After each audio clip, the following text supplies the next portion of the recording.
Hi, this is Kerby Anderson. Each day we take on the tough issues and provide a biblical perspective to them. The topics we cover are wide-ranging: apologetics, theology, prophecy, creation and evolution, intelligent design, marriage, family, child-rearing, the millennial generation, trends in society, politics, economics, business, religious liberty, the Constitution, public policy, foreign policy, military policy, tensions in the Middle East, abortion, homosexuality, pornography, sexual ethics, media, technology, history, and America's godly heritage.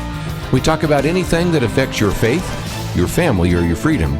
So don't go anywhere, because Point of View starts right now.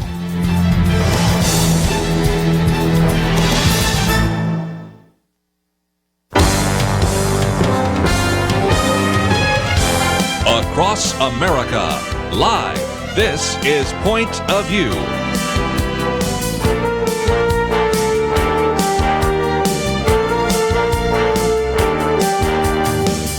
And now, Kerby Anderson. Thank you for joining me today. Of course, many of us woke Sunday morning to this horrifying attack that took place in Orlando. That's why we're going to devote 2 hours today to that and give you a chance to respond with some of your comments.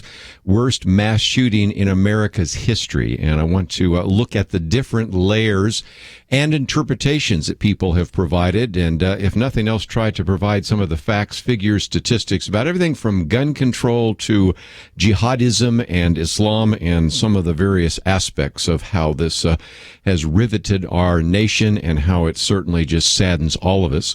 Those of you that receive an email probably have received mine, but let me read it just for all of you.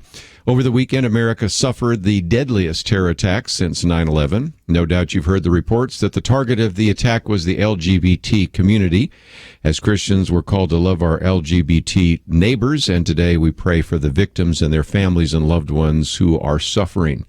Although we disagree with the lifestyle and have clashed on many of these policy issues, we recognize that all people are created in the image of God. They have value and dignity and worth, and so that is the case. There is room in our society for civil disagreement on issues, but no matter how strongly we may disagree, nothing, of course, justifies the violence that we saw reported yesterday and still being reported today. I think it is tragic that those who use religion to justify their hatred of a particular group, and we're thankful, frankly, for some of the individuals in the Islamic community that actually have condemned this attack, and it's really our hope that others will do the same. So please, if you will, join with me in praying for the victims of this shooting, for the Orlando community, for our nation, as well as we deal with this terrible tragedy, the deadliest terror attack since 9/11, the deadliest mass shooting ever. And so some of that is in the email that went out, and you're free to share that with others. As we go through this today, it's important to recognize that there are a lot of different layers to it, a lot of different ways to look at this. And one of the articles I've posted here comes from an individual writing in The Guardian. It's entitled, "Orlando Shooting Exposed So Many of America's Fault Lines." And I thought it was a really good piece because we can see that, first of all, we're in the midst of a political campaign. So I'm going to, for just a minute, quote from everybody from Donald Trump to Hillary Clinton to Bernie Sanders. And, of course, we have a sitting president who's made some comments about that as well. But in addition to that, he goes on in this article to say, some will say it is about Islam. The shooter was Muslim, but mass shootings are not unique to Islam or alien to America. But nevertheless, that is certainly a topic that we will certainly have to explore. He goes on to say, some will say it's about security. That is, the shooter claimed allegiance to the Islamic State. And at the time of the writing, of course, the agency that is associated with ISIS claimed responsibility. So I think we can say that even though many would not say that it was a terrorist attack that involved Muslim sympathies, at least we could get the president to say it was a terrorist attack rather than workplace violence. But at the same time, I think we have to go into that issue as well. And then he goes on to say, some will say it's about religious integration. Interviews with his father and former wife suggest that he was homophobic and violent, and maybe the targeting of that particular club, which I did not realize until I started looking at a map and seeing what our good friend Alan West points out, that this is a 120-mile drive. So He obviously was selecting it for various reasons. And then some will say it was about guns. I would change the word some to many will. This has been the topic of today, which is why we'll get into some of this as well. Reports say he bought his Glock legally. Every country has homophobia and mental illness. Not every country has guns. So you can see that there are all sorts of people that have an agenda, and we can certainly try to explore each one of those particular layers on this horrifying attack. But at the same time, let's recognize, as I mentioned at the outset, that it is a political year. There's never a good time to look at the issues of guns, Second Amendment, gun control, whatever, but certainly in a political year, everybody's going to have something to say. President Barack Obama, as you know, said that it was an act of terror, an act of hate. He said the FBI was investigating it as an act of terrorism, but very quickly then got into the issue of gun control. You have Donald Trump, who had tweeted, is President Obama going to finally mention the words radical Islamic terrorism? If he doesn't, he should immediately resign in disgrace. Said something similar about that to Hillary Clinton, who said she was going to wait for more information. And then, of course, her challenger, Bernie Sanders, said, we have got to do everything we can to make sure that guns do not fall in the hands of those who should not have them, criminals, people who are mentally ill.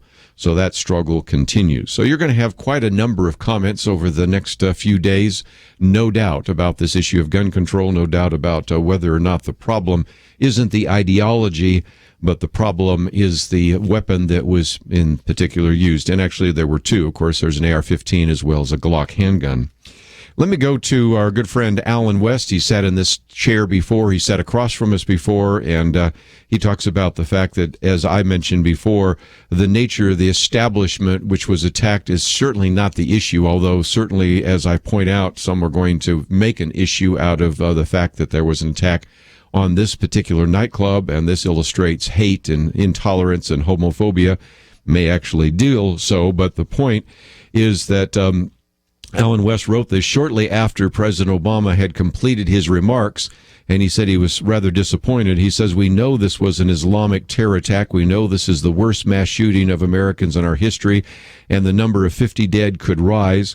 We know that the shooter shouted Allahu Akbar and pledged his allegiance to ISIS leader Abu Bakr al-Baghdadi. That should be enough for, I think, just about anybody other than those who are just steadfastly convinced that they need to resist any connection between some of these type of terrorist acts and the link to the FBI. But nevertheless, Alan West goes on to say that President Obama's own FBI has said this was a terrorism investigation, yet President Obama could not direct his most stringent comments on Islam, but instead on what? Gun control, and for us to not give in to fear and turn against each other. Alan West says, well, if anything, we need to turn against Islamic jihadism. However, as we did with San Bernardino, President Obama will make this more about gun control. And he says, I'm quite sure Hillary Clinton will blame the gun manufacturers and stores and seek more fines and regulations against them. By the way, I might just mention that one of the pieces that came out from Hillary Clinton yesterday, and we'll get into this in more detail, is where she makes a statement that sounds like she is ready for another assault weapons ban. She said this is the deadliest mass shooting in the history of the United States, and reminds us once more that weapons of war have no place in our streets. And I'll talk more about how they're starting to talk about these as weapons of war and how we need common sense gun safety laws, which I think are euphemisms for gun control. But we need to take a break. When we come back, I want to talk a little bit more about some of the different layers. But as we go along, I will open the phones right now. If you would like to join our conversation, perhaps some of those issues are already of relevance to you. We have a layer on terrorism. We have certainly another layer on security, another layer on gun control, another layer on just even the issue of homophobia. Those are all issues that are relevant, and I'm going to put a few more layers there, more layers in a layer cake, because this one certainly strikes at, if you will, the fault lines in our cultural war. So we're going to give you that opportunity. If you'd like to join the conversation, that number is 1-800-351-1212. We'll be back right after this.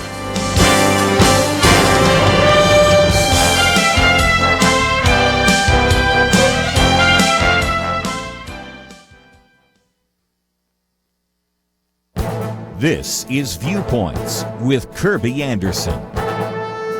You know, when President Obama decided to take an economic victory lap in Elkhart, Indiana recently, I guess we shouldn't have been surprised. Every outgoing president wants to make the case that his presidency helped build the economy. But to hear the president speak, you might think that the economy is booming and the federal debt is dropping. That's not the case.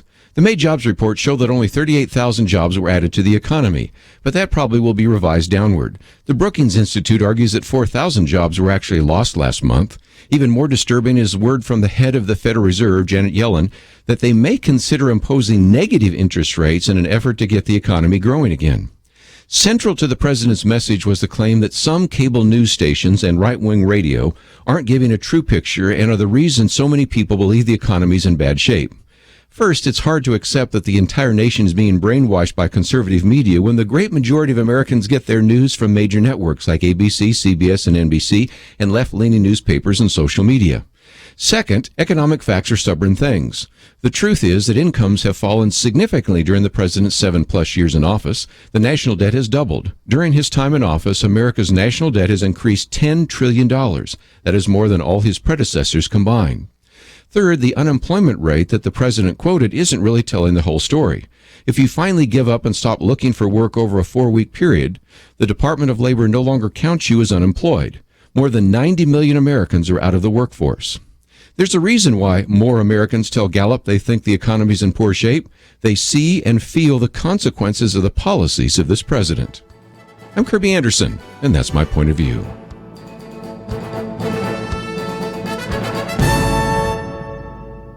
Take Kerby and the Point of View team with you on the go with the Point of View app. Search for Point of View Radio at the Apple or Google Play stores.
You're listening to Point of View, your listener-supported source for truth. Back once again, if you'd like to join our conversation, 1-800-351-1212. Let me just mention that obviously we put a few of the issues on the table. One of those is terrorism. Another one is security. Another one is gun control. One more, and that is kind of Islamic jihad. And then I'll start taking some phone calls, and all through the 2 hours, we'll spend some time bringing out other facts, figures, statistics, quotes, and the rest. But again, just a quote from Alan West for just a minute, because I thought he had a good piece here on that. He said, "Why do we keep hearing people struggling with the question of motive for the shooter? Let me clarify something. Why does a 29-year-old Muslim man drive from Port Lucie, Florida, to Orlando, about 120 miles, with weapons to shoot up a club? It's obviously not because he's been refused entry. The motive is clear, and the time must come to accept the violence and reality of Islamic jihadism, plain and simple. Something that those of us who understand the culture of Islam and Islamism must share with you. We've entered into the period known as Ramadan. Now, that happens every year at the 9th lunar month, and it's a time in which you are to fast from sunrise to sunset from a number of different activities. I won't go into all the details right now. But it's also a time in which any Islamic jihadist who kills infidels and dies doing so during this period is awarded what is called a shaheed. That is an elevated status in Islamic jihadism. That's the reason why you see an increase of attacks during this period. And he says, and don't forget what just happened in Tel Aviv. If you're not familiar, this is where the shooting was taking place. One at a restaurant, one at a mall, and all of the rest. But anyway, he goes on to say, we now know ISIS has officially claimed responsibility for this attack. This is war, and there's only one response. The skies must be dominated by our aircraft to pummel ISIS. That's the only response, not as President Obama did with San Bernardino calling for more gun control. You see, we fight to live, they fight to die. And this is not about someone having a card saying member of ISIS since 2013. There's a reason why the Al-Qaeda magazine is called Inspire, and the ISIS magazine is called Dabig, named after a battle of Armageddon. They're calling for jihad designed to spur these attacks. And yet there is still this sort of puzzle on the minds and even on the faces of some of these individuals. We really can't determine the motive of this individual. I'll be the first to admit, yes, he had an anger issue, might even be mentally unstable, but where are these ideas coming from? It's pretty obvious where they're coming from, and I think it's time for us to at least admit where those ideas come from. So let's give some of you a chance to join our conversation today. There's so many different layers, as I mentioned, to this discussion. Gun control is one, security is another. How is it they investigated this individual on a couple of occasions and concluded that there was nothing there? What about his father, which we've learned a little bit more about? What certainly about the issue of his particular attack on this club? Does that illustrate a bias that maybe homosexuals are not seen in the same light as other citizens by Muslims? And I think the answer to that is the case, because I've posted a very good piece by Andrew McCarthy, which we'll get to a little bit later, maybe in the second hour. Killing homosexuals is not ISIS law, it's Muslim law. And so this is not atypical, even in many Muslim countries. So there are many issues to address today. And if you'd like to join us on any or all of those, you have the opportunity to do so by calling 1-800-351-1212. Let's head out to California first. KYCC. Chris, thank you for joining us today. Hey, Kerby, how you doing? Good. I just think this whole thing was a little odd. You go back to Sandy Hook, and it was, that guy was able to get guns that weren't his. Of course, the one that happened over the weekend, they said he bought them in the last week. They had victims' pictures on the news like 12 hours after it happened. I just find it odd that so much was put together about this whole thing in such a small amount of time, but supposedly the FBI, interviewed this guy previous and had nothing to do with it. So I think this is definitely about gun control, and I don't even know if I believe what the media is telling us about it.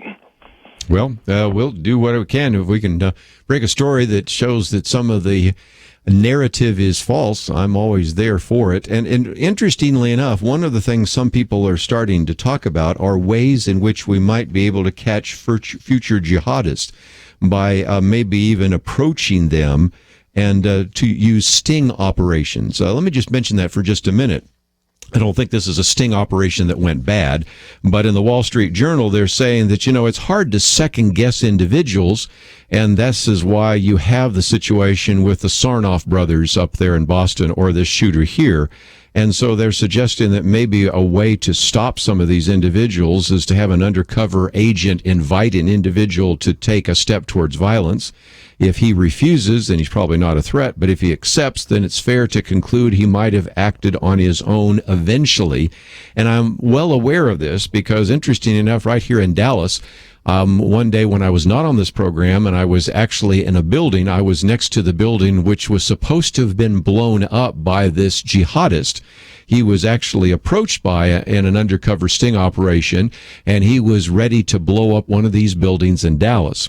Now, it turns out that it was an undercover agent. They pretended that it was a real bomb, and it was not. But it brought close to home how close I could have been to an explosion that may have been something like 9/11. And so these sting operations happen from time to time.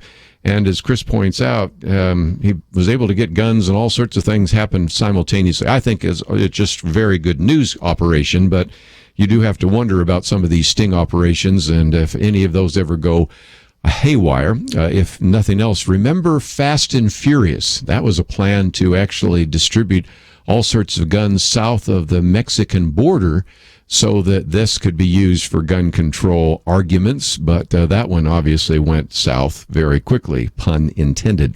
Let's go back to the phones. We'll stay in California for another minute. KYCC. Joseph, you have the floor. What would you like to add? Oh, good day, sir, and thank you for taking my call.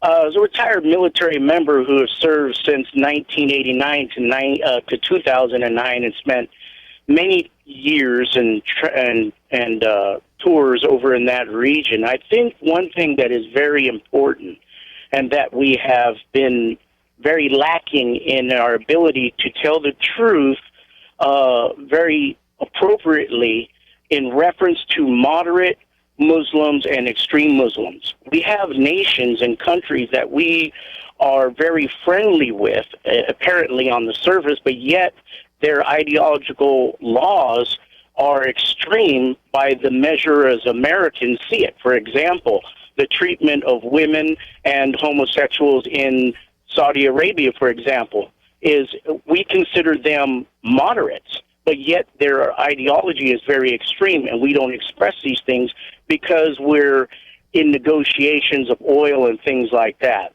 Secondly, in reference to guns and control, we also have failed in explaining the things that our government, as you had stated correctly about Fast and Furious, which those weapons were used on our own American policing in the area of the border.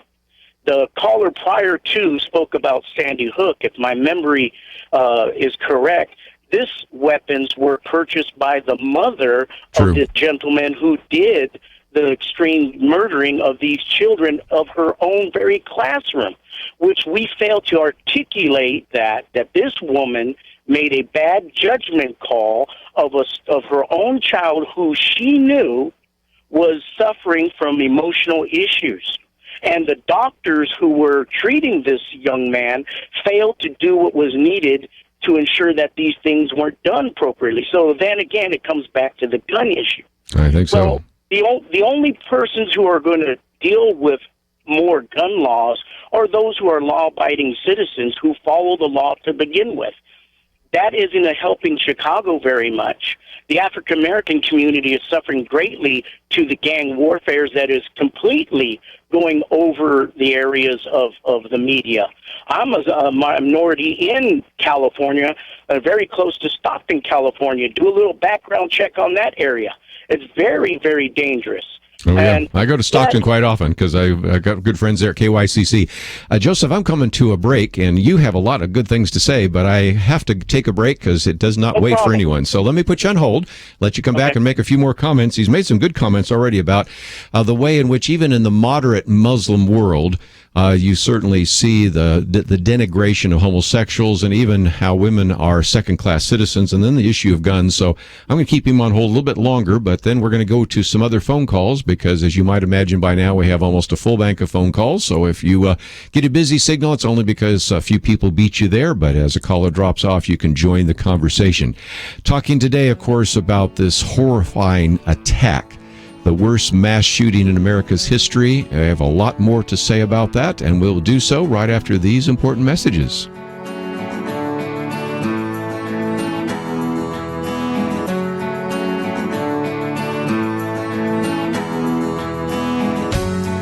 I want you to be honest for a minute. 10 years ago, did you think the Supreme Court would ever dare to redefine marriage?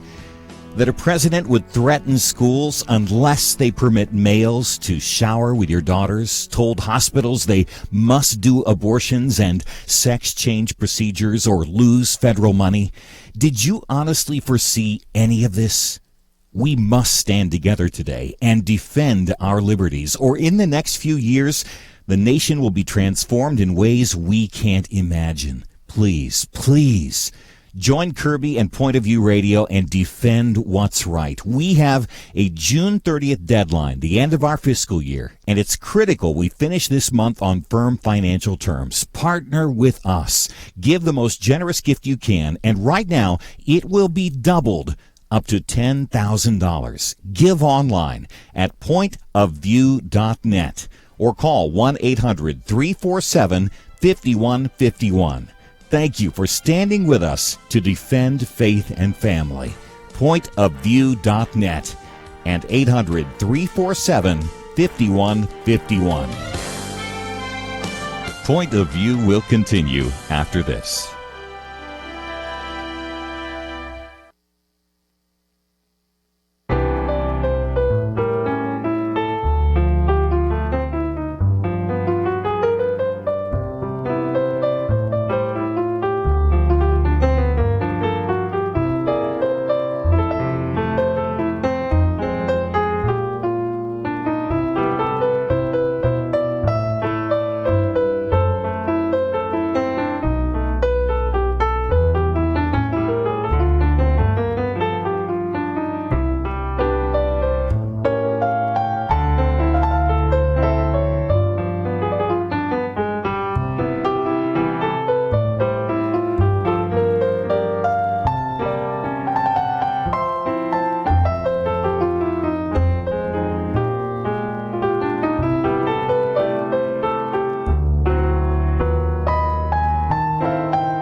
listening to Point of View.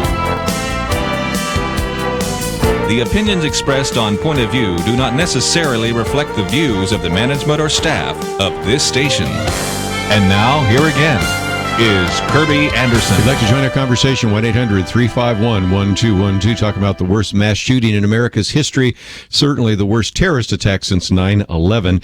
And some of the articles we posted for you today, we really do encourage you to read them. The first one that I mentioned just a minute ago is the long-term strategy to crush Islamic terrorism. That comes from National Review. And also one I probably need to post as well from the Wall Street Journal about this idea of using sting operations. But that one's not posted at the moment, but the other one is. Then the focus on all the different ways in which people have interpreted this, from terrorism to Islamophobia to homophobia to gun control. And then the one that we're going to get into now, as we're talking about this with Joseph, a piece by Andrew McCarthy, Killing Homosexuals is Not ISIS Law, It is Muslim Law. And of course, we alluded to some of that with Chris's interview as well. And also posted a piece which gave the documentation for one of the imams in Orlando that actually had called for homosexuals to be killed. Now doubling down on that, saying that this actually should be done out of compassion for them. So to recognize that these are some of the ideas that are found in Islam are certainly something we wanted to be able to document as well. Joseph, you had some final comments. I wanted to give you the floor. What else would you like to add? Well, I would like to say that we as young people and Americans really need to wake up and do some history in reference to the cultural standings of these nations that we call moderate Muslims. Saudi Arabia has some extreme laws that are very much against what those of the homosexual community would ever embrace. Our leaders today sugarcoat it and gloss it over as something that they just need to necessarily be introduced and assimilated and provided context to it, so therefore they understand us better. But that doesn't appear to be the case. We see a complete abandonment of reality in reference to what these individuals do. Our public leaders don't even know the difference between a fascist of Sunni by Shiite Muslims. They don't even understand that. They just say it, but if you were to ask them what was the difference, I can almost guarantee you they wouldn't know what the difference was in reference to Islam. But they have this ideology that they embrace, and they've had it for thousands of years. They are not looking to assimilate. They're looking to dominate. But young people need to wake up and understand that the laws that are being created are only there to enforce those who are law-abiding citizens. The Second Amendment ensures the First Amendment. When we swore to serve our country, we said we would protect the Constitution of the United States against all enemies, foreign and domestic. Then it says, obey the orders of the President of the United States and those over us. The reason why that is second and not first is because when our leaders don't protect the Constitution of the United States, we as American citizens do not follow their leading. And this is very serious. This is a very serious situation in the state of California, where great liberal judges have overturned the will of the people. When we've done the process and we've voted, we've seen this happen time and time again. And people are just marching to this mantra that is a false narrative that's been set from the White House to the courthouse, and unfortunately even in the church house. So we really need to wake up in reference to what we're doing and how we view other countries. Ronald Reagan says, I don't want to be liked. I'd rather be respected. We have the Russians who are buzzing by our military warships, not once, not twice, but over 50 times in simulated attacks. We have serious situations in the Pacific, and people are just not awake to these issues. This tragedy that happened in Florida was a tragedy for all Americans. It is not just about homosexuality. It's about persons who are Americans that don't conform to the religious ideology. If we look at this as just as a hate crime in reference to a sexual preference and a lifestyle, then we're missing the point of what these people want to do. Yes. Do a study on Germany. Look what they're saying. I couldn't believe, where are the WOW and the feminists? Why aren't they enraged at the comments of how it's women's fault that they're being raped in these countries? I couldn't believe it. I sit back here and I say, how is it that they're silent? It's a hypocrisy at many levels. Well, and Joseph, I really appreciate you calling in. First of all, thank you for your service. A very articulate comment. And if we didn't just have a full bank of phone calls, I'd just let you run even further because you bring a lot to the table. I appreciate the time. God bless you. Have a great day. Yes.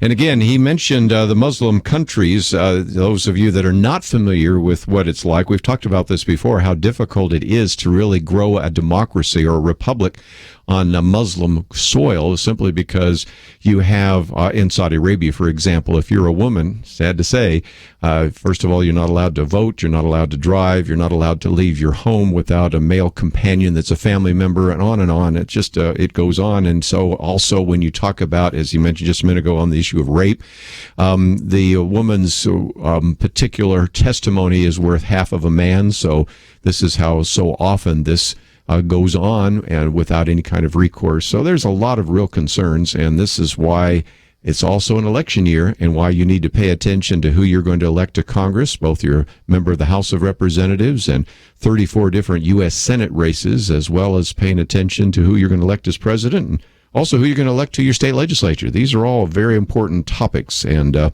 they will be those that we will discover and discuss more in the future. Let's go back to the phones. We'll head to Texas this time. KAVX. Randy, thank you for joining us today. Thank you, Kerby, for taking my call. I just wanted to let y'all know one of the biggest problems we got here is leadership. We got like Hillary Clinton. We have no leadership. I mean, they would want to elect somebody that's already got our own troops murdered. Loves killing little babies and everything. But the other point I was going to make is that in Sodom and Gomorrah, they destroyed it. The angels come down there and destroyed that place. And there was a lady that they let go out of there, and they told her, don't turn around, you'll be turned to stone, But, the thing That's is, right. I mean, and whenever she turned around, the reason he turned her to stone, it wasn't just, just saying, well, I'll turn you to stone if you turn around. That wasn't the reason. It was that when you look back at something like that, you're showing compassion for it. And therefore, you're wasting that angel's time for God sending him down here to do what he was chosen to do. We can pray all day long till the cows come home, man. But, whenever you have somebody like Hillary Clinton and all of them's calling in going, well, I don't know who to vote for. I'm a Christian. Well, I hate to tell you all this, but I'm a human being, I was like that all my life. And I know the Holy Bible is true without a doubt. That's the biggest testimonies anybody's ever laid in one book, what it takes to break a man and bring him to God, Yeah. To hear the truth. Well, you're reminding us, again, we're in an election year, and I think we really need to pay attention to who we're going to vote for. Let me keep moving, because we just have so many people that would like to add a comment here, so I'll head out to North Carolina this time. WLGP. Doris, thank you for calling today. Hi. Hopefully this time when I talk, I don't lose it all. I got so unnerved last time. My answer is just simplistic. I appreciate all the people that can give such great answers and comments, because that's how I feel in my heart. But the simple thing is I have been wondering for a long time when this was going to happen. Our country has been teaching tolerance, and they changed what tolerance meant. And how could you keep teaching tolerance when you're being tolerant of a certain lifestyle and you're tolerant of all these other things going on, knowing the two were going to have to explode together somewhere along the line in our country like they are in their own countries? So unfortunately, it's not surprising what happened. And I guess they just had the patience to wait until Ramadan when they, thought they were scoring more points. But it all comes down to we're just tolerant in the wrong way. Yep.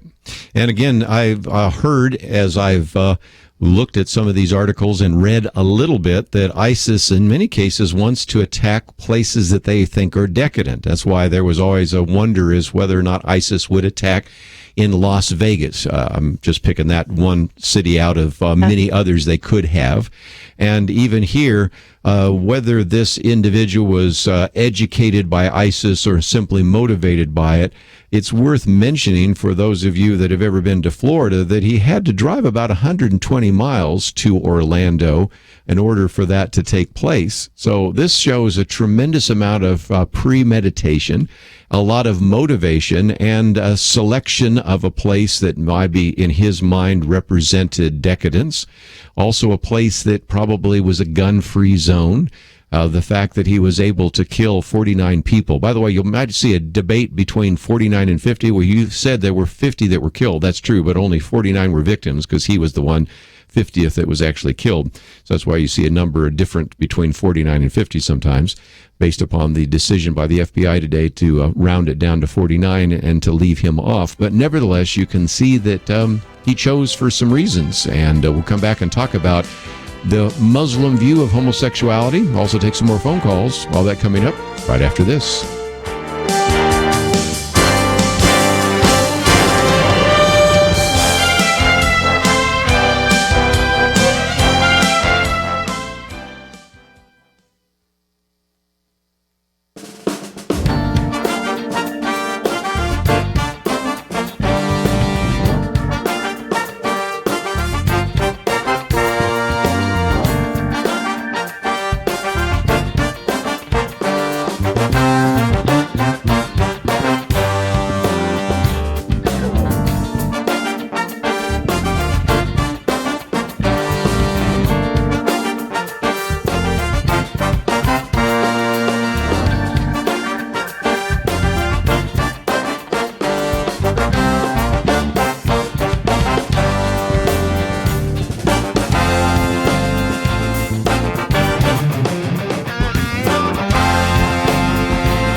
Now, back to Point of View, your listener-supported source for truth. I'd like to join our conversation, 1-800-351-1212. Actually have an open line, so if you're trying to get through, we'll give you that opportunity. Might not get to that phone call until the second hour, but we'll do our best.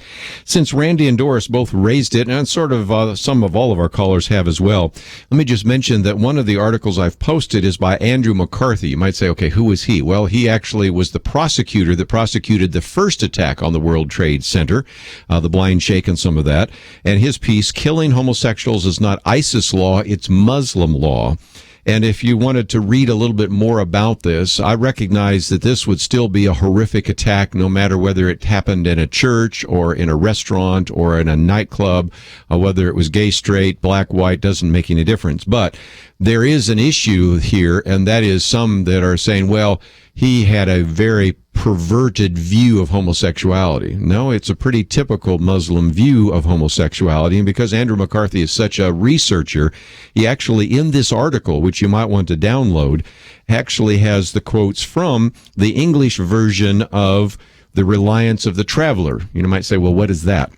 Well, that's kind of the classic Sharia manual. If you wanted to understand how the Quran is implemented by imams in Sharia law, you can read, and there's sections here on sodomy and lesbianism, and call, of course, is to kill them.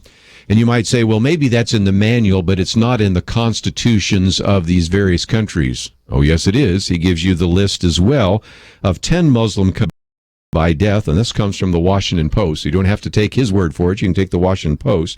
And then he points out that this killer, the shooter, was an American-born son of immigrants from Afghanistan, where homosexuality may be punished by death. And, of course, you can go through some of the other Muslim states where that is the case as well. So for people to try to argue, as you probably will hear, that this was just a perverted view that he had, and it was one that maybe is only held by radical Muslims like ISIS. No, sadly, it's not. And that is, again, one of those articles we've posted on the website. If you find yourself in a discussion or a debate, or want some material for a Facebook post, it's all available at our website, pointofview.net. Let's go back to the phones, and in Georgia this time, Paulina, thank you for calling today. Hello. You're on the air. What would you like to add to our conversation?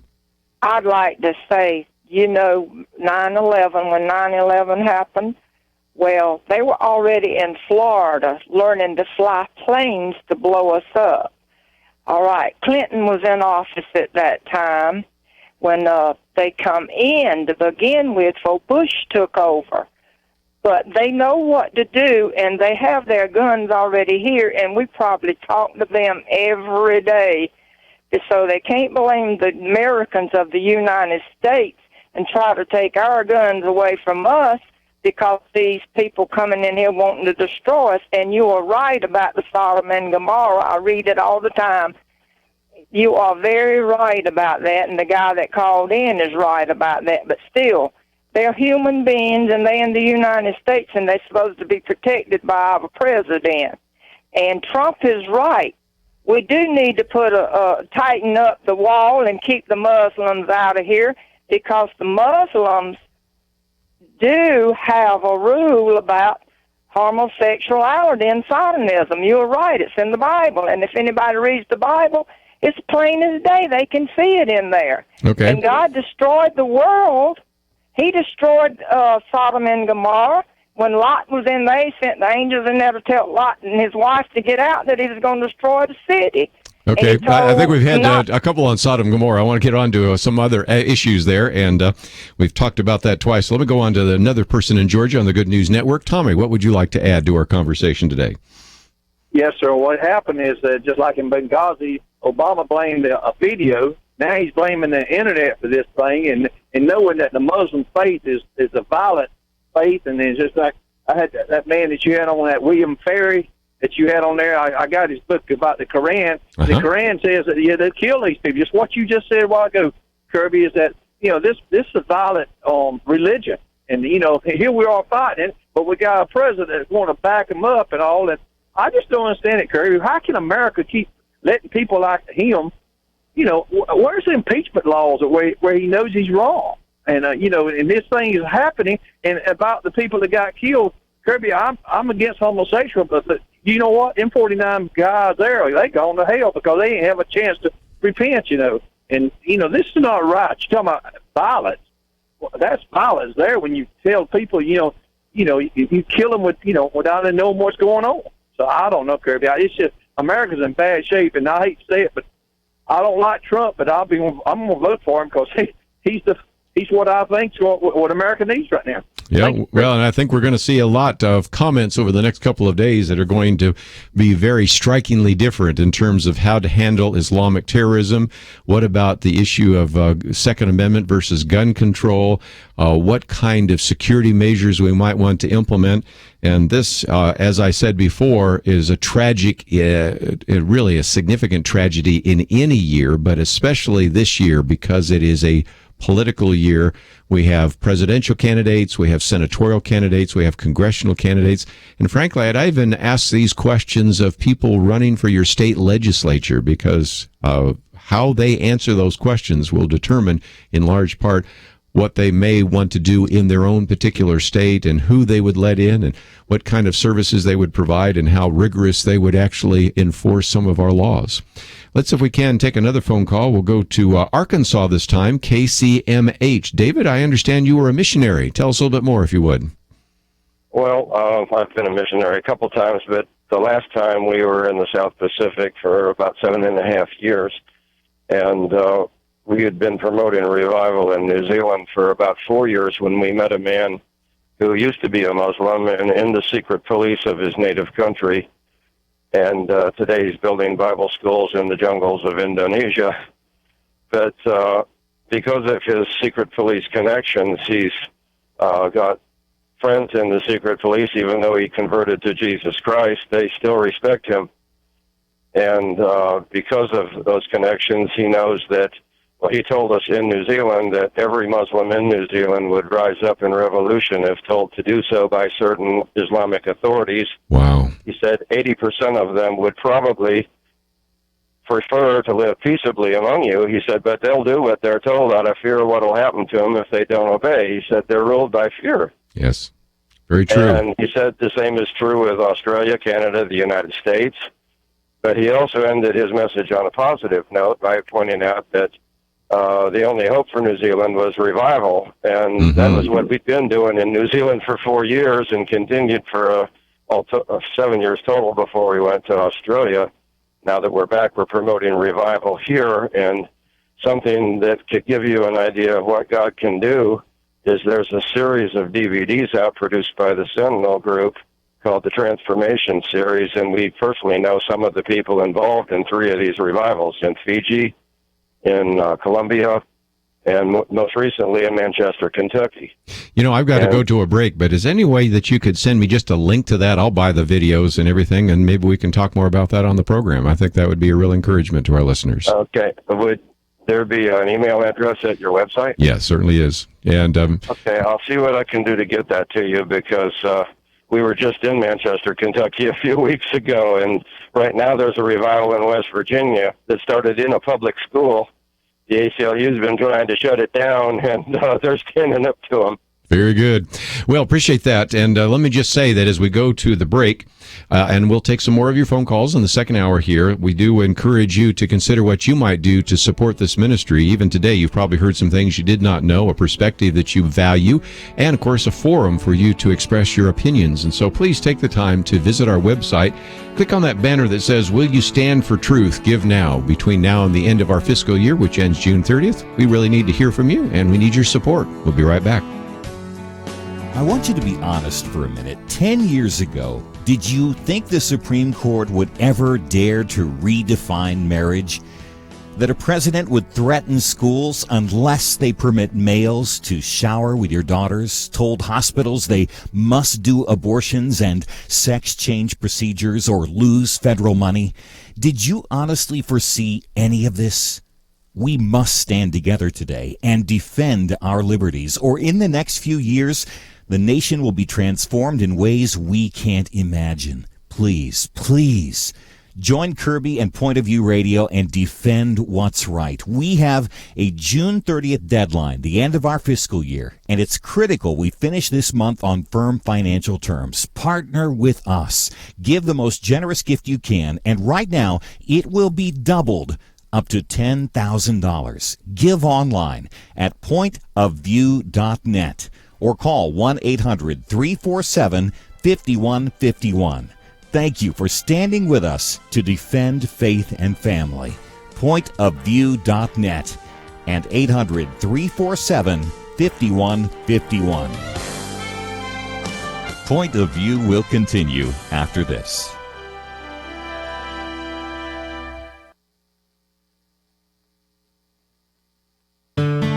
I just thank God for y'all. I listen to you every day, truly. I wanted to thank y'all for everything you do each day to inform Christian families and our community about the things we can do, and just the way you're so informative. I listen to you daily and love you guys and appreciate you so much. God bless you, Kerby, for keeping this show so on track and for the decades of wonderful help to this nation that Point of View has been. We're all big fans of your work, and we pray that God will just prosper it. As a Christian, over the years that I've followed this program, I am constantly challenged to be on guard and to evaluate what's going on. And if for no other reason, to protect the caliber and the truth of your programming, I need to participate and to back your program financially to ensure that the truth stays out there for people to hear, to view, and to be a part of.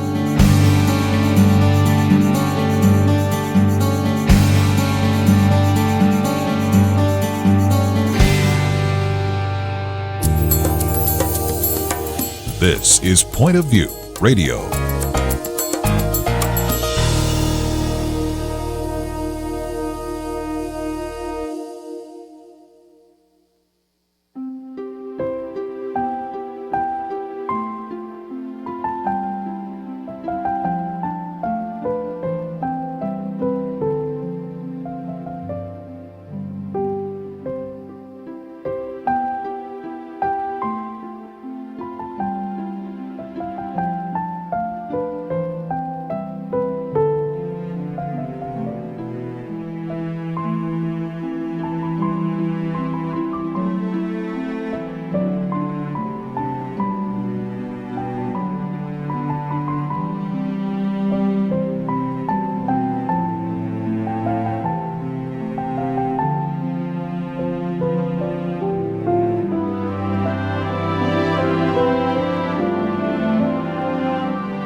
Hi, this is Kerby Anderson. Each day we take on the tough issues and provide a biblical perspective to them. The topics we cover are wide-ranging. Apologetics, theology, prophecy, creation and evolution, intelligent design, marriage, family, child-rearing, the millennial generation, trends in society, politics, economics, business, religious liberty, the Constitution, public policy, foreign policy, military policy, tensions in the Middle East, abortion, homosexuality, pornography, sexual ethics, media, technology, history, and America's godly heritage. We talk about anything that affects your faith, your family, or your freedom. So don't go anywhere, because Point of View continues right now.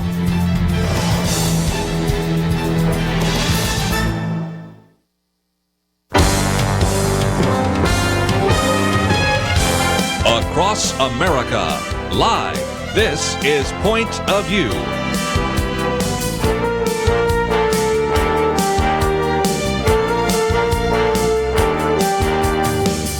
And now, Kerby Anderson. Second hour today as we continue our conversation about the worst mass shooting in America's history. And as I mentioned in the first hour, and even have in one of the articles that we have posted from The Guardian, you can find different ways in which to explain what took place on Sunday morning. And there are different layers, everything from terrorism to Islam to security to homophobia to gun control. And one of the problems I think we run into is if you don't have a good diagnosis, then you're not going to come up with an accurate prescription.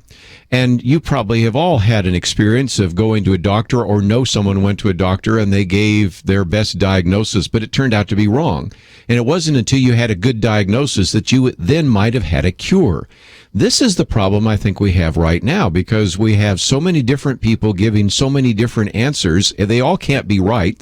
Some of them may be overlapping, but one of those individuals is running for the presidency. Her name is Hillary Clinton. Secretary Clinton, basically in a tweet that came out recently, said that the gunman attacked an LGBT nightclub during Pride Month. No, he actually attacked this nightclub during Ramadan, and that's the more relevant issue. So she sees this as an anti-gay issue.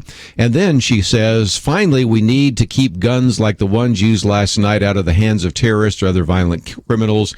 This is the deadliest mass shooting in the history of the United States. It reminds us once more that weapons of war have no place in our streets, and is essentially calling for reinstituting the 1993 assault weapons ban that was instituted under her husband. And she wants to once again remove those guns out of circulation. And so if you have an AR-15 or an AK-47, or you'd like to purchase something like that, you might want to make sure you purchase it and hide it away. Also, that particular ban, all the gun magazines were limited to just 10 rounds, and you remember all the other things we had to go through back then. So there is the prescription based upon that particular diagnosis. Let's go to Planned Parenthood. I wouldn't think you'd go there to get any analysis of what happens, but nevertheless, Planned Parenthood is what's called their Black Community Outreach. And I've got in front of me here some of the tweets. One of them said that the gunman basically was doing this because of, quote, toxic masculinity and a global culture of imperialist homophobia. Whoa. A little bit later, they went on to say that toxic masculinity enables rapists and rape culture, violent heterosexism, and attacks on reproductive freedom. And how this has anything to do with anything, but there's another analysis that's out there. And of course, in the first hour, I read what I think is a much more on-target analysis, comes from Alan West, and that is that you really need to understand Islam and Islamism, and we're right now in the period of Ramadan. It is the 9th lunar month, and it is a time in which you fast from sunrise to sunset on a number of different issues, but it's also where, as he says, quote, any Islamic jihadist who kills infidels and dies during this period, is awarded what is called a shaheed. It is an elevated status of Islamic jihadism, and that's the reason why you see an increase of attacks during this period. And he says, don't forget what happened in Tel Aviv, where so many were killed there as well. So it is key to having an accurate diagnosis if you're going to find a cure. And right now we have some that say this is a problem of gun control, including our president and a future president by the name of Hillary Clinton. There are others that are saying, no, this is all about Islamism. Donald Trump seems to be saying that. Of course, Alan West, I just mentioned that. Some say it's toxic masculinity, and love to know what you think the problem is and what is the possible solution. So let's go back to the phones. We have almost a full bank of phone calls, but we do have an open line for you. I know some of you have tried to get through and it's been busy. That's what happens when we have these open lines. If you'd like to try to get through right now, this would be a great possibility for us to get you on in this hour. Let's go to Arizona first. KNLB. Trina, what would you like to add to our conversation today? Well, my heart is just aching. It's just, I break for these people that have lost their lives. Yes, they are sinners and the possibility of going to hell. I can't judge their hearts, only God can. But it's a matter of our nation has turned its back on God. Now it's trying to overrun and over-control the people. And when God removes his hand, the nation will not be blessed. And then, of course, our sin nature is just taking control.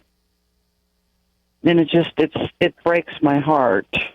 Well, appreciate you sharing that. And again, let me encourage you to pray for this nation, pray for the families, the victims, and this email going out is certainly our call for you to pray for them as well. Let's go to Alaska. And lady, thank you for calling today. What would you like to share? Well, thank you, Kerby. I'm sitting there and I'm listening to everybody speak, and what a lot of people don't get also is that yesterday on the Hebrew calendar was the Feast of Pentecost, the birthday of the church. That was really, really sad. And I listened to them talk about securing the border. Well, it's like the 9th of Av a couple of years ago where they had the tunnels coming underneath, and I believe that's what's going on in America that nobody's addressing. And I think that what is going on is they're bringing in Muslim people, but they're not bringing in the Christian Muslims, and then they're exalting the homosexuality in the country. So by exalting the homosexuality, like you said, it's making God take his hand off of us. And what does God always do? He uses Babylon. And until people actually turn back to God, this is going to continue. People ain't going to be able to fix it. And I think y'all need to read the book of Zechariah and Zephaniah. Very good. We, of course, had David talking about the need for revival and the evidence of some revival taking place. So that is ultimately one of those solutions. And as we're going to talk about in just a minute, I'm going to come back from the break and I want to get to Mike, because one of the things I think he wants to get into, and certainly one I've talked about, is that it's difficult to change the Muslim faith. The best way is to change the heart of the Muslim. Once that Muslim understands indeed who Jesus Christ is and what he did and died for their sins, we see a remarkable change. And as a matter of fact, I think of the people that have been in the studio over these many years and others by phone who are former Muslims. I had a chance to interview a Muslim sniper who became a Christian. I've had a chance to interview and spend time with some that were Muslim apologists, really making the case for Islam, who then, in the midst of them, met Jesus. And of course, we've talked with Joel Rosenberg, and he talks about in his book, After the Revolution, of the documentation, which is pretty sound now when we look at various people doing work in church missions, of the number of Muslims who have become Christians for all sorts of reasons. Sometimes they see a vision or a dream and they read the Bible, or sometimes there are those who have shared with them about the fact that there is someone by the name of Isis or Jesus, Isa, I should say, or Jesus, and they actually, in the Quran, then begin to read the Bible, become Christians. And there's some evidence that in the last few decades, more Muslims have become Christians than in the previous decades preceding that, all the way since the beginning of Islam in the 7th century. So those are the ultimate answers, but at the same time, for our politicians and for those people in positions of leadership, we also need to understand what we need to do right now to defend this country and to make all of us safe. So we'll come back and take some more phone calls right after these messages.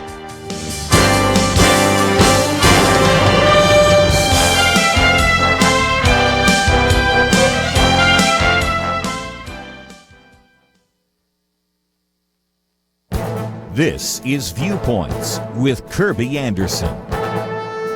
You know, when President Obama decided to take an economic victory lap in Elkhart, Indiana recently, I guess we shouldn't have been surprised. Every outgoing president wants to make the case that his presidency helped build the economy. But to hear the president speak, you might think that the economy is booming and the federal debt is dropping. That's not the case.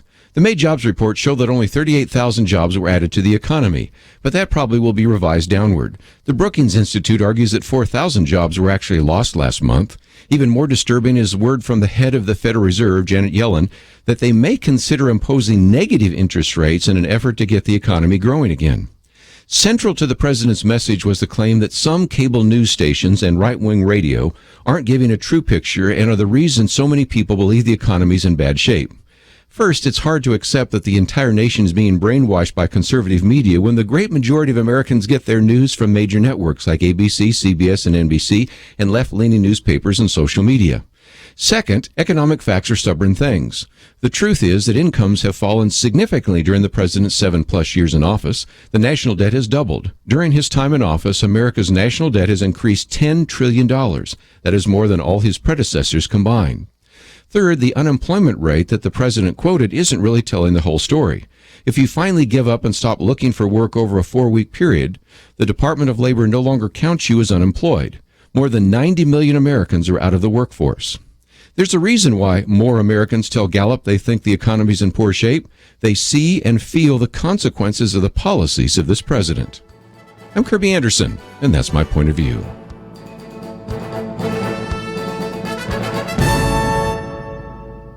Take Kerby and the Point of View team with you on the go with the Point of View app. Search for Point of View Radio at the Apple or Google Play stores.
You're listening to Point of View, your listener-supported source for truth. Continue our conversation today as we talk about the worst mass shooting in America's history. And if you'd like to join our conversation, 1-800-351-1212. We talked about the different layers of this, so whether it's terrorism or Islam, homophobia, gun control, and any of those topics are fair game. And if you've had a difficulty getting through, again, we have an open line, so that gives you a chance if you'd like to express your opinion. Did want to provide that today. Tomorrow we'll get back into some of the interviews that we'll do, and we'll continue to pay attention to this throughout the week, but I wanted to focus 2 hours today for your comments and questions, as well as try to bring some facts and figures to the conversation. Let me go to South Carolina on the Good News Network. Mike, I think you want to talk about how difficult it is to really change a person who has the Muslim faith until you show them some of the problems with the Quran, but explain what you mean by that. Yes, Kerby, I'll just make a statement and hang up and listen to you. The Quran, the Bible's been open for debate for over 2,000 years. And, you see the Word of God, and then you see stuff that is put in the Bible by man. And when you look at the Quran, there's so much stuff that's not inspired from Allah or not inspired from God, but is inspired by man. And then when you debate it and look at the Quran versus the Bible, and you can see that it's not divine, rules, that these are man's rules, not God's rules. Right. And I would just like to see it open up for debate and have Muslim people come in and Christian people and debate it and say, look, here's where we agree, here's where we disagree, and let's debate it and see the facts. Yep, and again, that has happened occasionally on university campuses, but not over in the Middle East, because the focus on Islam is to believe, to accept, not to question. And whereas the scriptures, especially the Bible, says, come and see, let us reason together in Isaiah, or even the apostles said, this was not done in a corner because we did not follow cleverly devised tales and myths and things of that nature. So there's really an emphasis upon rational evaluation of the facts and the evidence for the resurrection, the evidence for the inspiration of the Bible, and the evidence for the historical reliability of the Bible. When you go to the Quran, you're not allowed to ask those questions as a Muslim. There's a very good reason, because there are historical errors in the Quran. There are contradictions in the Quran. It does give itself evidence of being devised by human beings. Let me let you finish. Right. And when you see how many people witnessed Jesus, saw him alive after the crucifixion. I mean, 1, 2, 11, 500, and no one saw in the Quran saw Muhammad ascend. But I just see so many things that are hearsay or not, are basically devised by a man, not by inspiration. Sure. And again, for people, I might just mention, Mike, for people that are saying, well, I'd like to know a little bit more about that.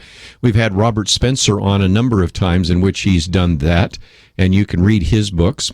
But let me, at the risk of sounding like self-promoting for a minute, my book, A Biblical Point of View on Islam, is one. When we had Joseph on from California, I wanted to mention that, but let me mention it now because it goes through and looks at what I find to be the 60 or 70 most asked questions when I speak on Islam or when we do radio programs on Islam. And so it gives kind of a question-answer format, so it's very readable. And then I've added to it some of the best interviews that we've ever done on Point of View on Islam, and all of that in about 120-page book. So it's really easy to read. We have it available on our website, pointofview.net. And I just think that if you wanted to understand some of this, including what Mike said, some of the historical errors in the Quran, for example, some of the contradictions between the Quran and the Bible, and on and on. There are just all sorts of issues that would be helpful if you have a Muslim friend who's open for the discussion. The sad reality is you're not allowed in Islam to rationally question things like that in the Quran, whereas certainly the Bible has been open to and subject to a tremendous amount of questioning. And the fact that there have been people trying to make the case that, well, there's these so-called, and there's books by these titles, alleged contradictions in the Bible or Bible difficulties, shows that the Bible is quite willing to take on, and Christian apologists are quite willing to take on and answer some of those questions. And I wish that more of that would happen. What I think many times are the reason for Muslims leaving Christianity is not the intellectual, although there are some, and we've certainly had some of them on this program recently, including one that works now with Ravi Zacharias Ministries. But for every one of those, there are many others that just find themselves being deeply disturbed. They see what is happening in the name of Islam by radical terrorists and saying, is this really what I believe? Is this really true? And if they are on a search, then many times they'll find the truth in Jesus Christ. But let's go back to the phones, give a few more of you a chance to join our conversation today. But Mike is on to something else, because in one of the articles we've posted here today, it's the first article, by the way, it's the long-term strategy to crush Islamic terrorism. In that, on the second page, it talks about the fact that up until now, we've been trying to convince young and disaffected Muslim men and women that terrorism is not a good idea. It's not exactly a bright future. There's no future in it. Well, that's sort of the positive messaging, but they are suggesting now maybe they should begin to also demonstrate some of the problems, with some of the views that are held by Muslims as well. That can get you in a little trouble, and of course, if you're overseas in a Muslim country, that can get you executed, because even questioning the Prophet Muhammad or questioning the Quran is blasphemous enough and can lead to the death sentence. But it doesn't mean that we shouldn't be trying to reach out. Just as during the Cold War, for those of you a little bit older, there was a time in which we had kind of Radio-Free America, Radio-Free Europe, and others trying to show the problems with communism. I've wondered if there's not a value in showing the problems with Islam and the truthfulness of the gospel. And I do know of individuals doing that, by the way, but we certainly would need much more of that. So let's go back to the phones. We'll head up to the state of Maine this time. WSEW. Bob, thank you for calling today. Oh, thank you, Kerby. Let me just give another little flip side. Of course, as well as the Quran, we've got the Hadith, but I won't get into that. But my point is that the infrastructure of Christianity in this country has been suppressed to such an extent in the military, the public square, education from university down to grade school level, yes, that we no longer have the infrastructure to assimilate the vast number of immigrants that we have coming into the country in the sense that we've done in decades past. They don't know the Judeo-Christian ethic. They're not exposed to it. They're not immersed in it as they perhaps had been many decades away. So not only is it the abundance of immigrants, but it's our lack of capability to assimilate them into our Judeo-Christian world. Very well said, because I don't even know how many kids that grow up in the United States are assimilated into American culture. We no longer teach the founding fathers. We no longer teach about the founding documents. It's becoming more and more rare that you'll even say the Pledge of Allegiance. Forget about whether or not you'd ever say a prayer in a public school. So we aren't doing a very good job, frankly, of even sometimes assimilating our own native-born kids, but we have done a horrible job, as you well say, because we don't have the infrastructure for it anymore, assimilating those who come from a different worldview, a different culture, a different background. And so we're paying a price for that as well. So very well said. Yes, just one last thought. I occasionally or often give out little business-sized cards of Jesus, and occasionally I'll give them to a mother and a daughter if I get in a little conversation with them. And sometimes the kids, they don't even know who Jesus is. Isn't that sad? It's very sad. That's very sad. But anyway, let's pray. There's always hope. I'll leave on that note. Thank you, Bob. Good piece. And you did mention the Hadith. Just explain that real quickly. These are the collections of sayings of Muhammad. And so in some respects, if you were to sit down and read the Quran, and I'm not recommending it for your morning quiet time, but if you were to read it, and I've suggested everybody should read at least one chapter in the Quran, and I would suggest the chapter 9. It's called Surah 9. It's one of the last chapters written in the Quran, because the Quran's not necessarily in chronological order. And you don't have to buy a Quran, although you could certainly purchase one very inexpensively. You can just go online. And I would just say, if you want to understand Islam, read the Quran and read Surah 9. That will tell you enough about this idea of jihad. But if you go into the Hadith, that's where you get a lot more about the life and the principles and the surahs and the Sunni and all of that are part of the Muslim faith. And so that was something that Bob mentioned just in passing. Let's take a break. We'll take some more phone calls in the final half hour here. Let me mention, too, that we are dependent upon your financial support. And if you've heard some things today that intrigue you or you appreciate what we produce every day here on the program, especially between now and the end of our fiscal year, June 30th, we would love to hear from you. But again, there's a way for you to donate even as we go to a break right now. And your gift is doubled up to $10,000. So your gift of $100 becomes $200, $250 becomes $500. We'll be right back.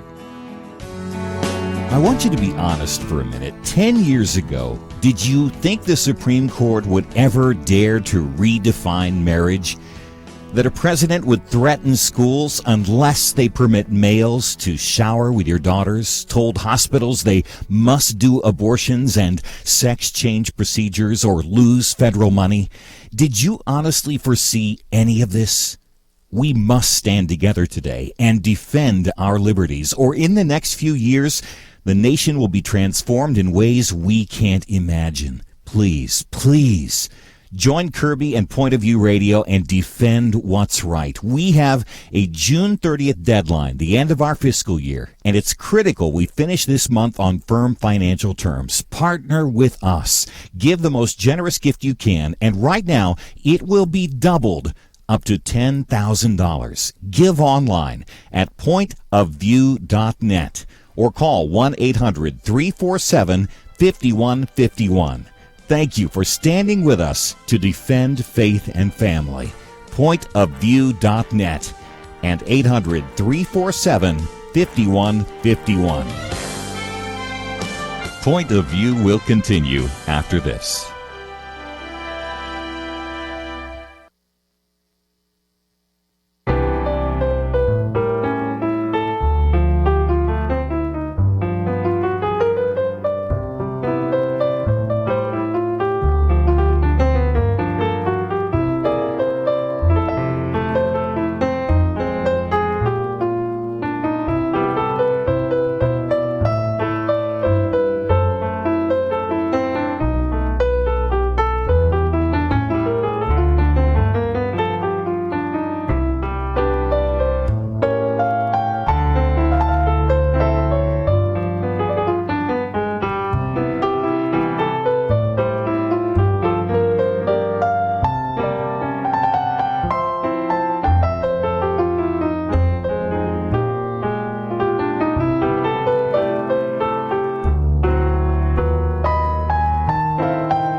You are listening to Point of View.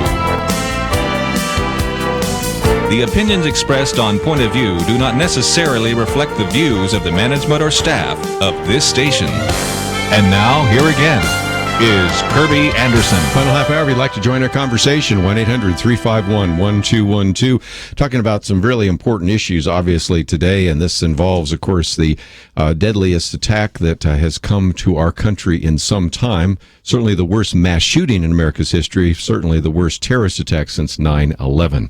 Let's go back to the phones and get a few more of your phone calls. I know many of you would like to weigh in with your comments. We'll head out to California, KYCC. Lynn, thank you for calling today. Hi, Hi. Yes, I had a question.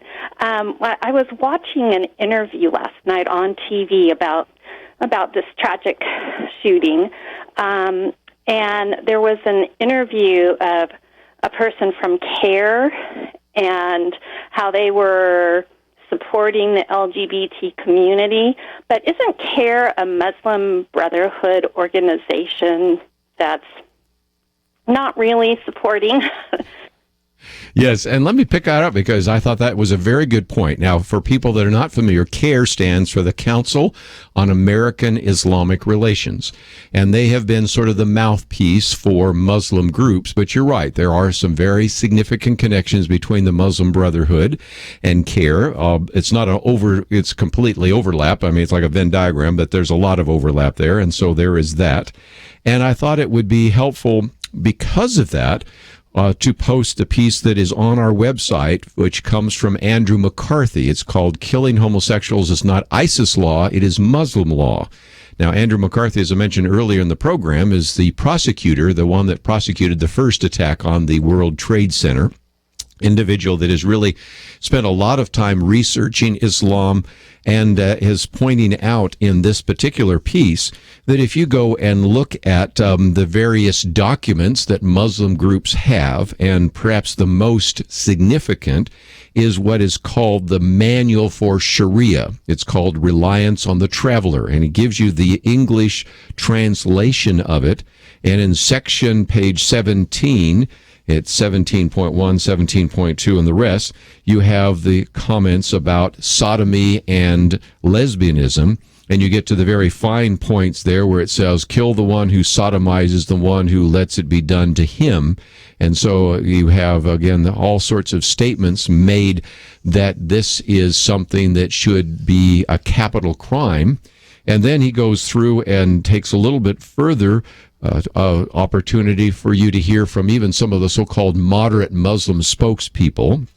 And then he goes and gives you the list of the different countries where being a homosexual is a capital crime, where it can be punished by death. So, Lynn, you are right on target. What you have here is sort of a deception saying, we stand, and what they said is we stand against Islamophobia, homophobia, and transphobia, something like that.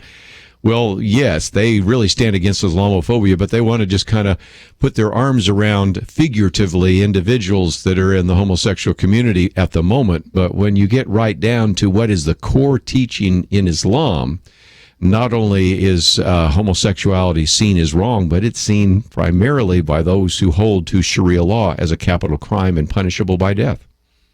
And it definitely takes the focus off of Islam. Sure. And puts it totally, so it redirects. Yeah, but I would say when they make the statement here about homophobia and Islamophobia, first of all, I would think that most Muslims would say, well, those are not the same thing, first of all. And second of all, if I can use a big word, that's pretty disingenuous, is a better word, deceptive. And so I had the same thought when I watched it just like you did. So you win awards today for being so discerning and figuring that out. Okay, well, have a good day. Well, thanks for calling in and reminding us that you need to have your baloney detector working as you listen to a radio program, as you watch a television program, and check things out. And I appreciate the fact that she did that. Let's go back to the phones. We'll stay in California for another minute. Jason, what would you like to add to our conversation today?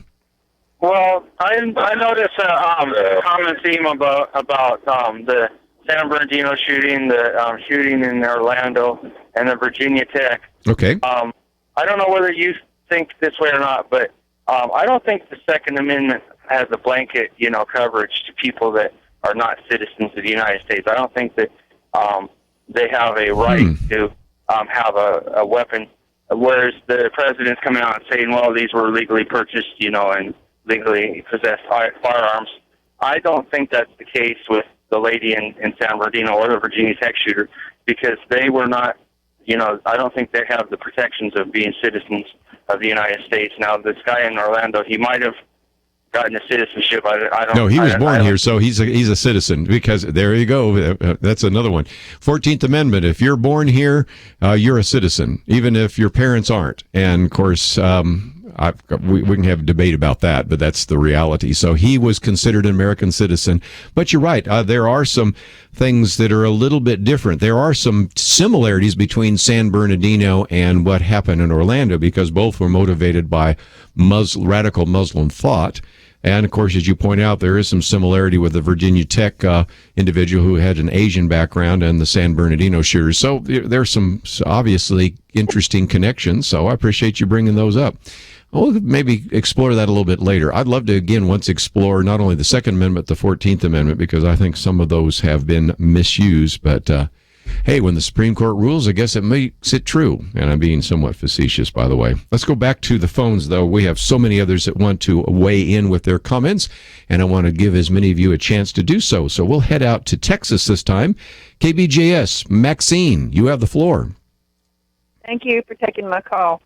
The lady that called before about care, and they're acting like they're taking care of homosexuals. If you read the Quran, it tells all Muslims it's perfectly okay to lie. Right. Further the cause of Islam.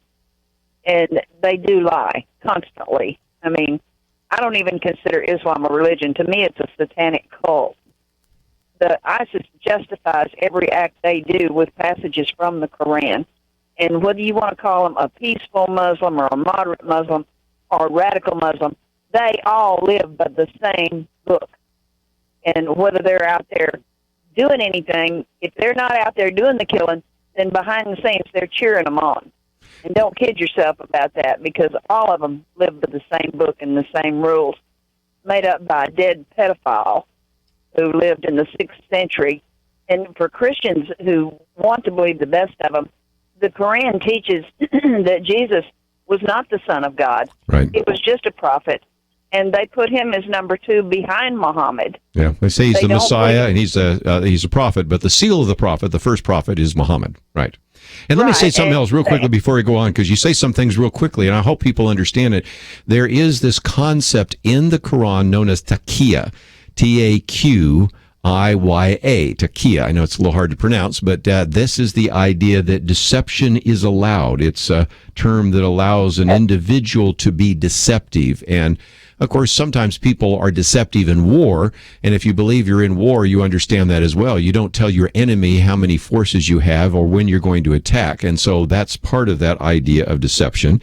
And then you said something else in passing that relates to what David said, and that is you have a lot of Muslims who are not radical Muslims, but nevertheless would go along with radical Muslims if called to do so, because if nothing else, the consequences be too great if they were to resist. Go ahead. How many Muslims do you see getting up condemning attacks like this or condemning 9/11? They don't. They will not, because if they do, then they're condemned to die by their own religion. Now, in the email I sent out, I might just mention I did give at least credit where credit was due. We have had a couple of Muslim groups that have spoken out against this, and great, because there was a time when after some of these attacks, you heard just silence, crickets, nothing. And so I will give credit where credit is due. You've had some Muslim groups speaking out this time.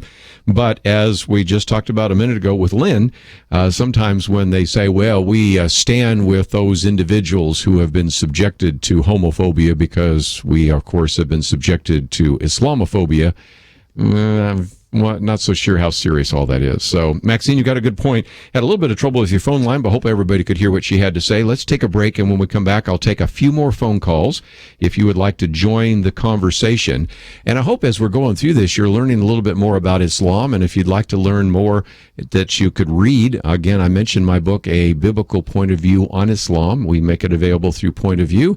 It's a fairly easy read, and even if you don't want to read it cover to cover, because I know some people say, well, I just want to find out a few things, you can look at the index here and see the 60 some odd questions that we have there, and then go right to that section and see the question and answer and really begin to answer some of the questions maybe you've had all these years about Islam. My assignment to you, though, is if some of you would be interested, I would encourage some of you to take the time to read at least one of the chapters in the Quran. I'd say Surah 9 will help you understand a little bit about this idea of jihad and about a violent action. and you probably could just find it online and not even have to go buy a copy of it. It would make you a little more aware of some of the issues we're talking about today. Let's take a break. We'll get some more phone calls right after this.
Now, back to Point of View, your listener-supported source for truth. And we're back for a few more minutes. If you'd like to join us, we'll see if we can get a few more phone calls in. We've got quite a number online, so we'll see what we can do. Worst mass shooting in America's history, but also want to get some of your thoughts and comments. So we'll head out to Kentucky this time. Peggy, thank you for joining our conversation. Well, thank you for taking my call. I really enjoy your program. I have two comments to make. The first is I can't understand or comprehend why our president can't do anything about Islamic terrorism, let alone Islamic terrorism. Second comment is I'm a proud grandmother of 14, and I feel sorry for my grandchildren in that generation and the respect that they do not know the America that I grew up in and loved so much. It just bothers me, and they're going to think that this is the norm, and it isn't the norm, sir. It isn't the norm at all. So I appreciate you taking my call. Well, I appreciate you standing for truth and for raising all those grandkids and population in the world. And that is really one of the challenges. You know, we talked a little bit before. Remember our conversation with Bob up there in Maine about assimilation. And we have a problem because we bring people here from other countries and they aren't assimilated. Well, we're not even doing a real good job of teaching some of our kids, or in your case, your grandkids, about America's godly heritage and all the rest. So that's one of the things that we really try to do here at Point of View from time to time. As we get closer to the 4th of July, you will know I'll be doing some of those programs on that.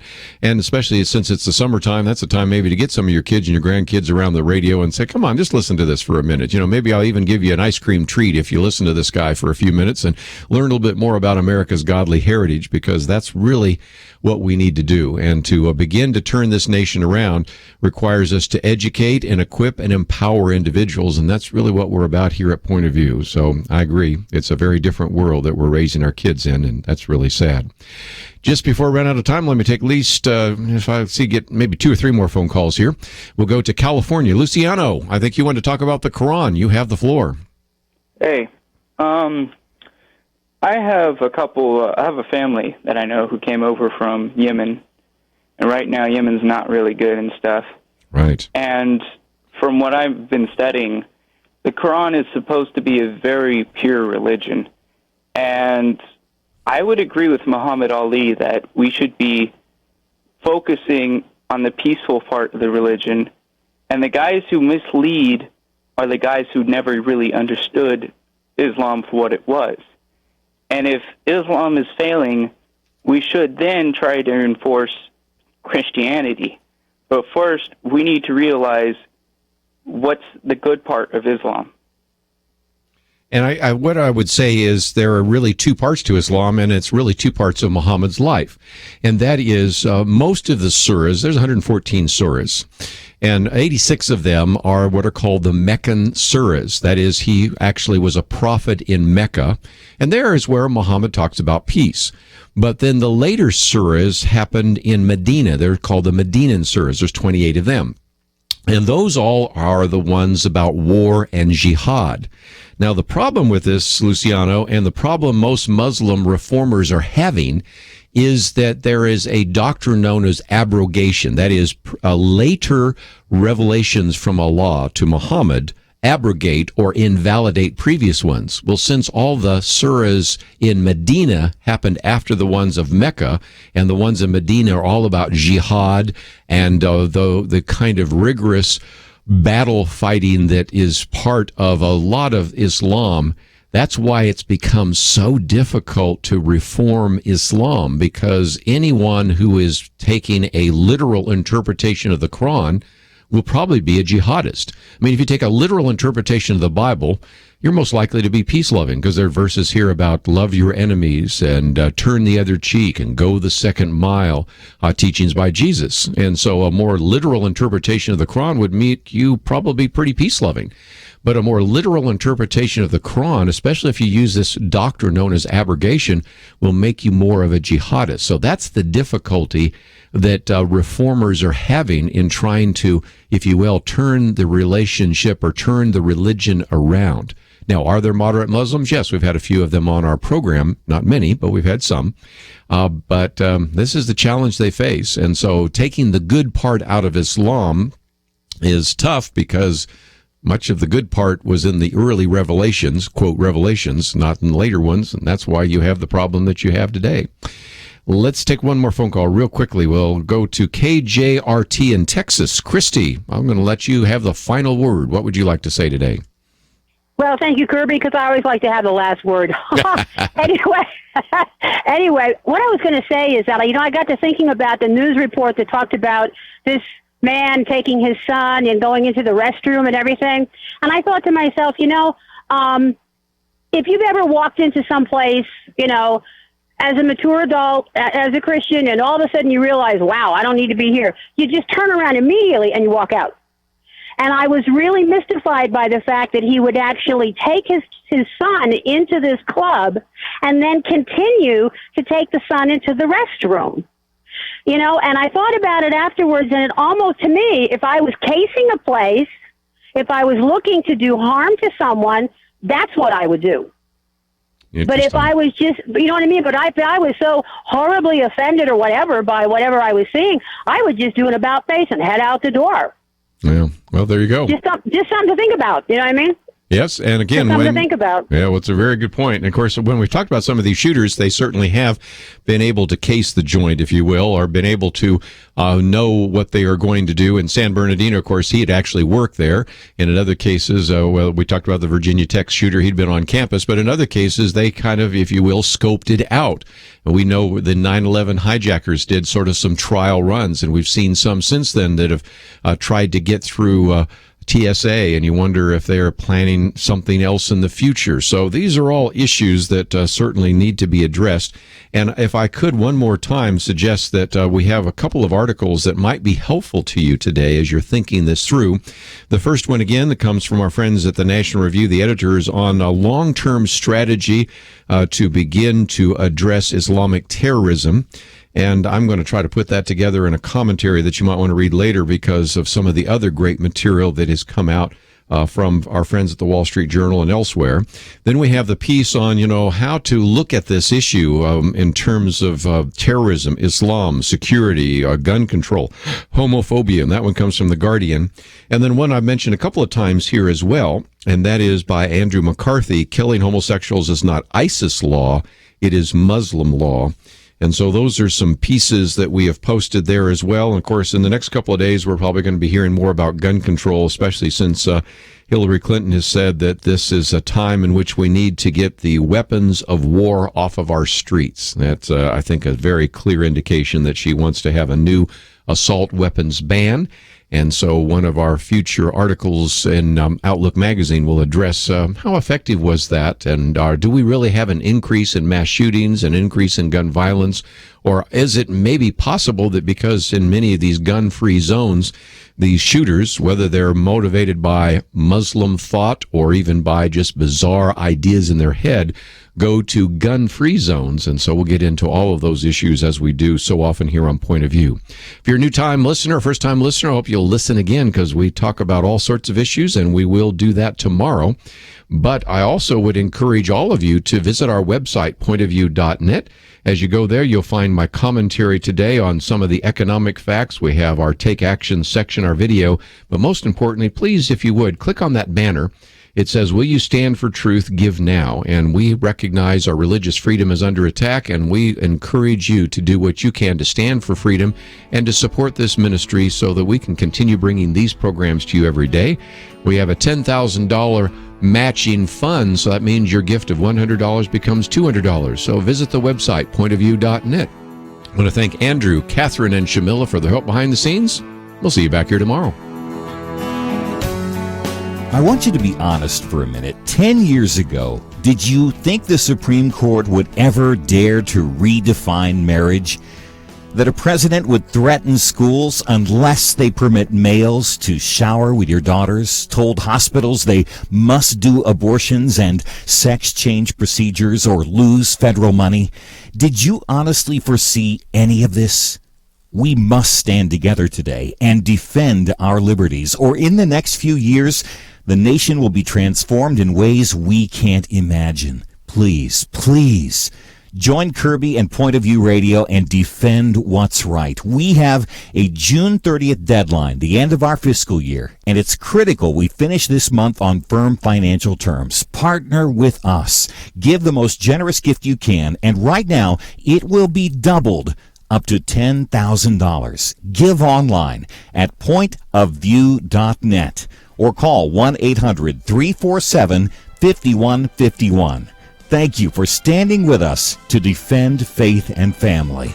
Pointofview.net and 800-347-5151. Point of View is produced by Point of View Ministries.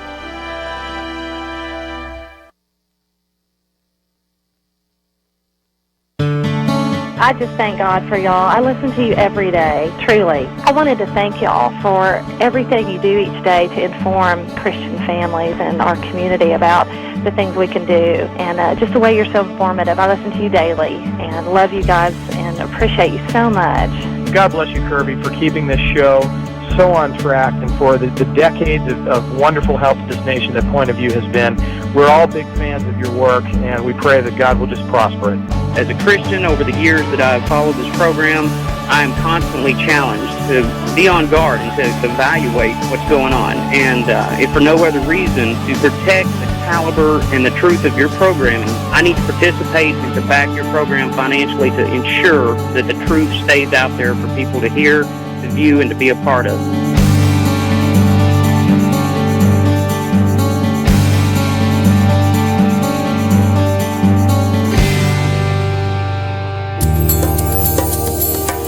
This is Point of View Radio.